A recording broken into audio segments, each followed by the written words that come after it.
नमस्कार मित्रों। हम ओलिगोपोली के बारे में पढ़ रहे हैं। कैरेक्टरिस्टिक्स ऑफ ओलिगोपोली, अल्पाधिकार की विशेषताएं। उसी क्रम में छठी जो विशेषता है वो एकाधिकार का तत्व, एलिमेंट ऑफ मोनोपोली। भेद मूल्यक अथवा अपूर्ण अल्पाधिकार में फर्मों को एकाधिकार की शक्ति प्राप्त होती है। तो मतलब जब वहाँ भिन्नता आ जाती है इनके प्रोडक्ट में, तो वो एकाधिकार की शक्ति प्राप्त हो जाती है। वो अपने वस्तु की एकाधिकार के रूप में कार्य करती है फर्म। वस्तु विभेद के कारण ग्राहकों में ब्रांड वफादारी, लॉयल्टी का सृजन हो जाता है। प्रत्येक फर्म को अपने ब्रांड पर एकाधिकार होता है। जैसे कि टाटा के अपने अलग ब्रांड है, जैसे ट्रक आते हैं, बड़ी ट्रेलर टाटा के भी आते हैं। तो एक चीज उनमें या वस्तु विभेद हो सकता है, तो जो भी है तो वो एक एकाधिकार बन जाता है उनका ब्रांड के आधार पर। कोई अन्य फर्म में अपनी वस्तु को उस ब्रांड या ट्रेडमार्क के अंतर्गत नहीं बेच सकते। इनके ट्रेडमार्क हो जाते हैं, आपने इनके चिन्ह देखे होंगे, तो ट्रेडमार्क हो जाते हैं। तो एकाधिकार हो गया उस ट्रेडमार्क पर, उस ब्रांड पर। इसके अतिरिक्त फर्म है, जैसे कि हम बात करें सबसे महंगी कार आती है लैंड रोवर या मर्सिडीज की बात कर लें आप, या और भी कई दूसरी कारें आती हैं जिनके बारे में आपने पढ़ा होगा। तो वहाँ उनका ट्रेडमार्क हो जाता है। फरारी है जैसे कि, तो इस प्रकार से वो अब एकाधिकार हो जाता है उस तरह की फर्मों का। इसके अतिरिक्त फर्म में गठबंधन कॉलेजन द्वारा कीमत को बढ़ाकर एकाधिकारी लाभ प्राप्त कर लेती है। तो कई बार ये संगठन बना लेते हैं, कॉलेजन कर लेते हैं ये सभी फर्में, और इस प्रकार से वो एकाधिकार के रूप में कार्य करने लग जाते हैं। नेक्स्ट है कीमत दृढ़ता का पाया जाना। तो ओलिगोपोली के अंतर्गत कीमत दृढ़ता होती है, प्राइस रिजिडिटी पाई जाती है। Existence of price rigidity. कीमत दृढ़ता अल्पाधिकार की एक अन्य विशेषता है। कीमत कठोरता का अर्थ फर्मों द्वारा कीमतों में परिवर्तन नहीं करना है, क्योंकि कीमत कोई भी परिवर्तन अल्पाधिकारी फर्म के लिए लाभप्रद नहीं होगा। यदि वो आपस में कीमतें में लड़ती रहे तो फिर कोई लाभप्रद नहीं होगा उनके लिए। अतः फर्म अपनी कीमत पर अटल रहेगी। अटल रहने से तात्पर्य वो अपनी प्राइस फिक्स्ड रख देती है। यदि कोई फर्म कीमत को कम करने की कोशिश करेगी तो उसके उत्तर में प्रतिद्वंदी फर्म भी अपनी कीमत को कम कर देगी।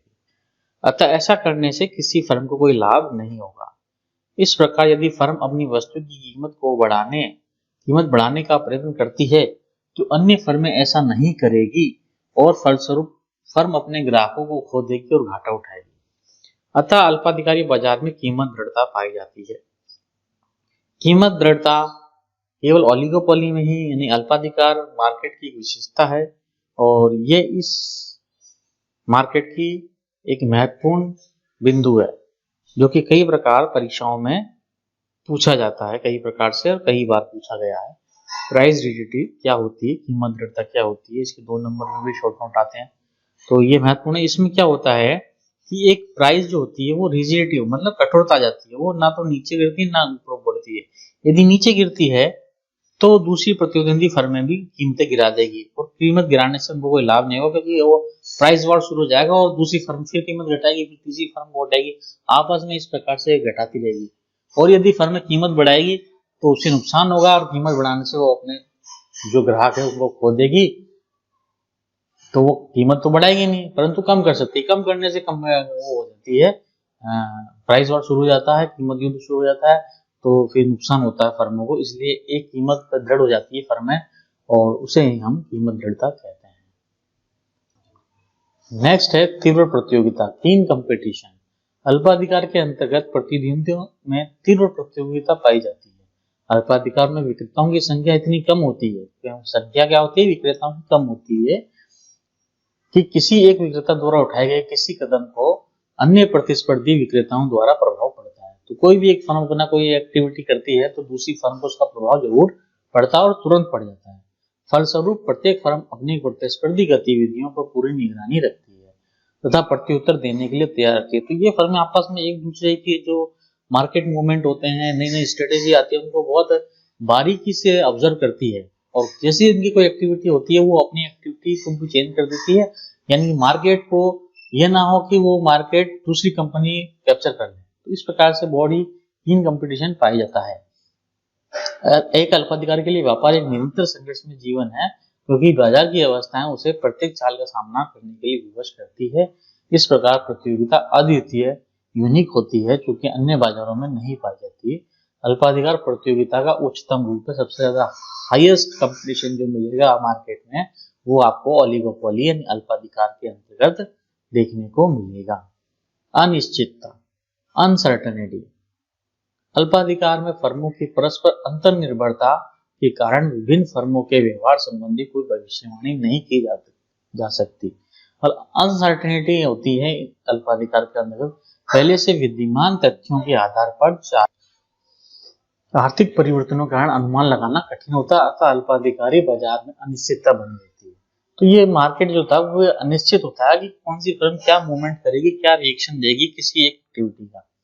नेक्स्ट है गैर लाभ प्रयोजन का पाया जाना, existence of non profit motive. इसे समझते हैं, अल्पाधिकार के अंतर्गत एक फर्म का उद्देश्य सदैव अधिकतम लाभ प्राप्त करना नहीं होता, इसका अन्य उद्देश्य भी हो सकते हैं, यानी केवल हमेशा प्रॉफिट मोटिव से स्ट्रेटेजी नहीं बनाई जाती, कई बार कुछ दूसरे उद्देश्य होते हैं फर्मों के अपनी स्ट्रेटेजी बनाने के। जैसे बिक्री को अधिकतम करना, क्योंकि मार्केट को कैप्चर करना बहुत जरूरी होता है क्योंकि कंपटीशन बहुत ज्यादा होता है, तो बिक्री को अधिकतम करना, सेल्स मैक्सिमाइजेशन, तो प्रॉफिट अपना कम करके सेल्स को मैक्सिमाइज करती है, उससे उसका प्रॉफिट बढ़ता है, ना कि कीमतें बढ़ाकर। उनका उद्देश्य सेल्स को मैक्सिमाइज करना। जोखिम को कम से कम करना, मिनिमाइजेशन ऑफ रिस्क, रिस्क को भी बहुत कम करने की कोशिश करती है। उत्पादन को अधिकतम करना, मार्केट को बहुत अधिक कैप्चर करना, सेल्स बढ़ानी तो आपको आउटपुट भी बढ़ाना पड़ेगा, अपनी एफिशिएंसी को डेवलप करना पड़ेगा, तो उत्पादन अधिकतम करती है ऐसी फर्में।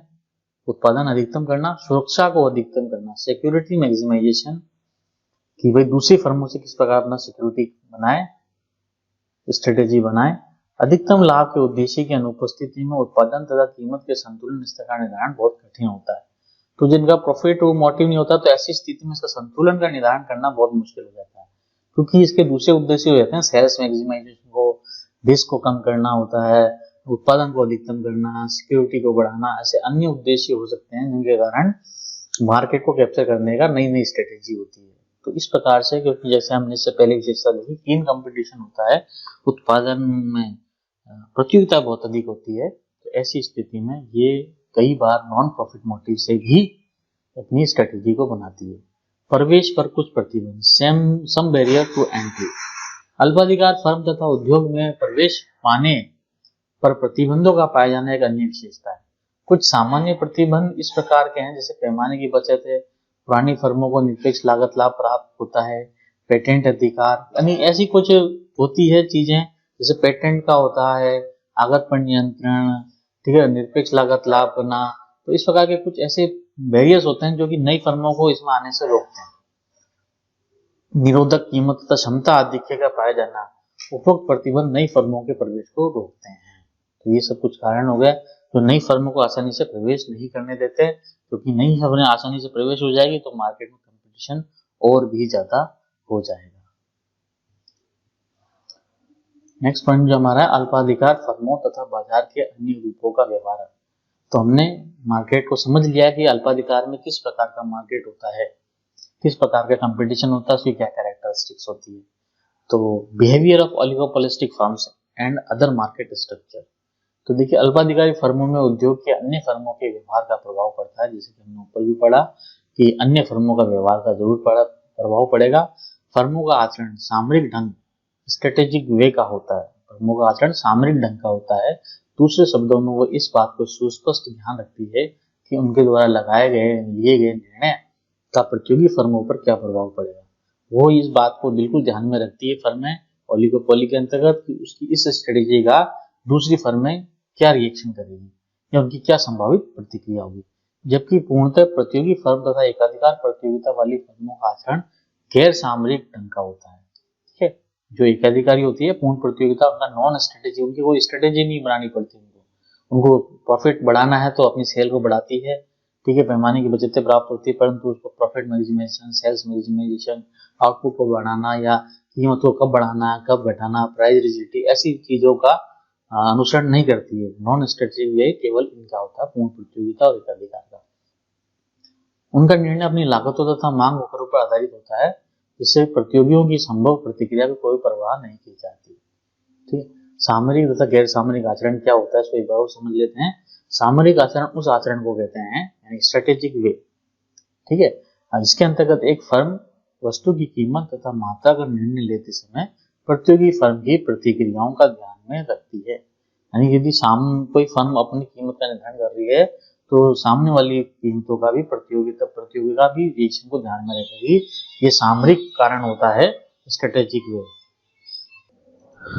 बाजार का अल्पाधिकारी रूप में फर्मों के सामरिक आचरण को विशेष उदाहरण है। गैर सामरिक आचरण से अभिप्राय ऐसा आचरण है जिसमें एक फर्म वस्तु की कीमत तथा मात्रा का निर्धारण करते समय बाजार में प्रतियोगी फर्मों की संभव प्रतिक्रिया को ध्यान में नहीं रखती। यानी दूसरी फर्म क्या रिएक्ट करेगी वो गैर सामरिक आचरण होती है, जिसके अंतर्गत एक फर्म को अपना कीमत और उत्पादन का निर्धारण करते समय दूसरी फर्मों का ध्यान नहीं रखना। जबकि सामरिक आचरण स्ट्रेटेजिक भी होता है जिसमें वो अपनी फर्म और कीमत का निर्धारण करते समय दूसरी फर्म क्या रिएक्ट करेगी, क्या प्रतिक्रिया होगी उसको ध्यान में रखता है। तो ये बेसिक कंसेप्ट हो गया सामरिक तथा गैर सामरिक आचरण का। तो आज की क्लास यहीं तक, धन्यवाद।